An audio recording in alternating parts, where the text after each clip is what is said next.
What constantly surprises me about psychedelic use for mental health is how important the setting is. So I'm going to go ahead and give you kind of my tips and how I prepare and what I look for so that you know walking into a certain environment if it's going to be good for you or not. So hi everybody, welcome back to the Journey Sage. This is the channel that I wish had been around when I was going through MDMA psychedelic assisted psychotherapy for PTSD due to childhood trauma, because this is the kind of video, the very foundational stuff, set and setting, in this instance we're going to be talking about setting, that is very, very important and differentiates psychedelic use for mental health very much so from recreational use. So let's go ahead, let's dive in.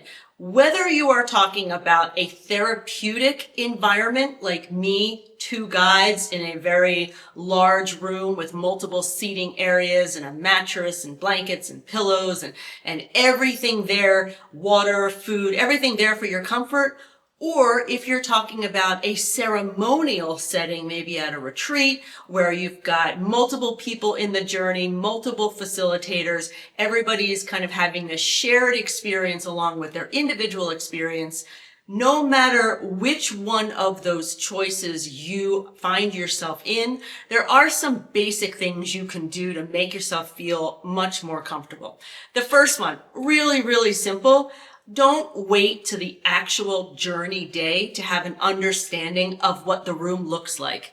I did this my very first time. I'm lucky the room was beautiful, but there have been some really horrible stories of people walking into some environments that are absolutely not conducive to healing, and they would not have made that decision. So before a therapeutic journey, ask the facilitator for pictures of the environment, or if you can walk in and view it first. If it's a ceremonial journey, more likely than not, you're going to be able to walk into the journey space because it's usually on the same grounds. So familiarize yourself with the space. I like to kind of be away from the music, so know where the music is going to be and figure out where you're going to ask the facilitators if you can be. You know, just having a basic understanding of what the place looks like can be super, super helpful and calming. All right, secondly, your comfort is paramount. And when I say your comfort, I'm talking very specifically about your physical comfort. You know, if you are in a therapeutic environment, you're lucky because there's probably lots of blankets, lots of pillows, lots of cushions, because they are prepared for people to have temperature issues or temperature changes. They're prepared for people to have a very somatic experience, so the mattress is very low to the ground so nobody can fall over. Like, it's designed to be very safe and very comfortable. Ceremonial spaces are a little bit more sparse. And so I know some folks who have like maybe a back problem, or, you know, a year ago I had a real problem with my hip. I really couldn't stay on my hip or my side very long. Ask the facilitator for an extra mat if it's available, or bring an extra blanket with you.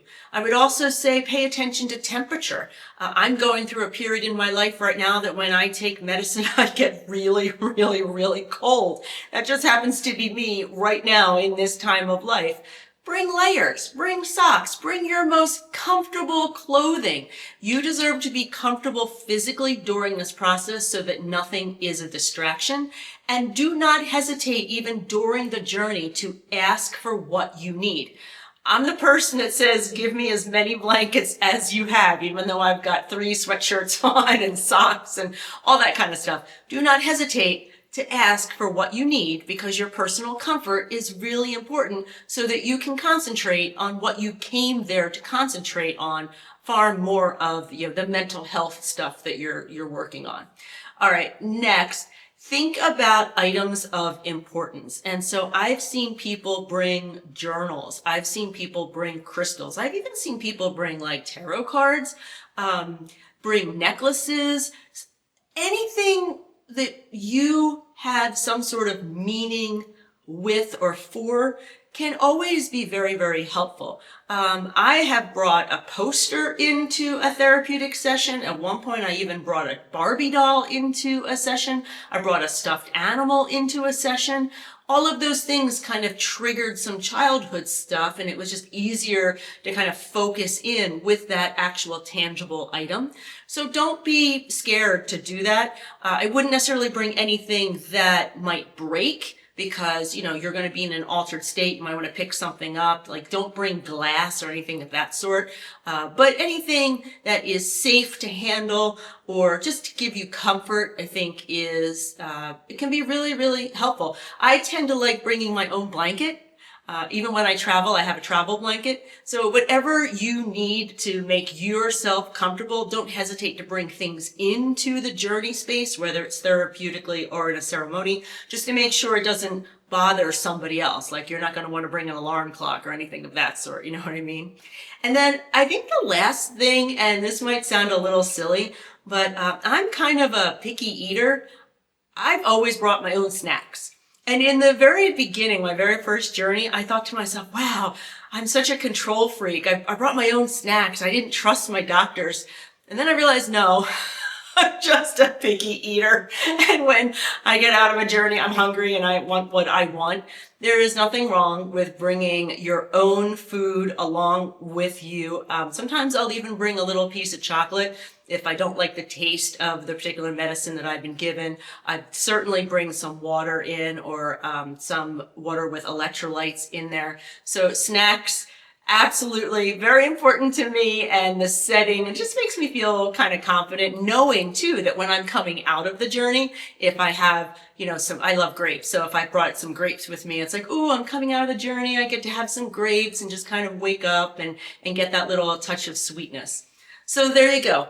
Get a view of the journey space, whether it's therapeutic or it's ceremonial, just so you can get acquainted with the space and figure out where you're going to be, because that'll be super important for your comfort. Make sure that you are comfortably clothed in terms of layers and things of that sort. Bring what's ever important to you for the journey, you know, within reason, and obviously no glass or any sharp objects. You don't want to put yourself or anybody else in danger or anything of that sort. And then I really recommend bringing the snacks that'll make you feel more comfortable along the way. So there you go. I hope my tips and kind of the tips and tricks that I use to make sure that I'm very comfortable in the setting of any sort of journey I'm in, I hope that helps you. If you are interested in learning more about my actual MDMA therapy process and, you know, said journey room that to me felt like a cup of hot chocolate after like a cold day outside, I've got my memoir, Rescuing Jill, and my workbook. They're both on Amazon. If you're like, what is this MDMA therapy that she's talking about? I have a quick 5-day email course, MDMA treatment for PTSD. I'll throw that down here, and you can sign up and kind of get a real quick introduction versus having to read the entire book.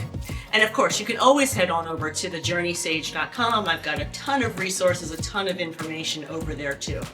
And so with that said, until next time, take care.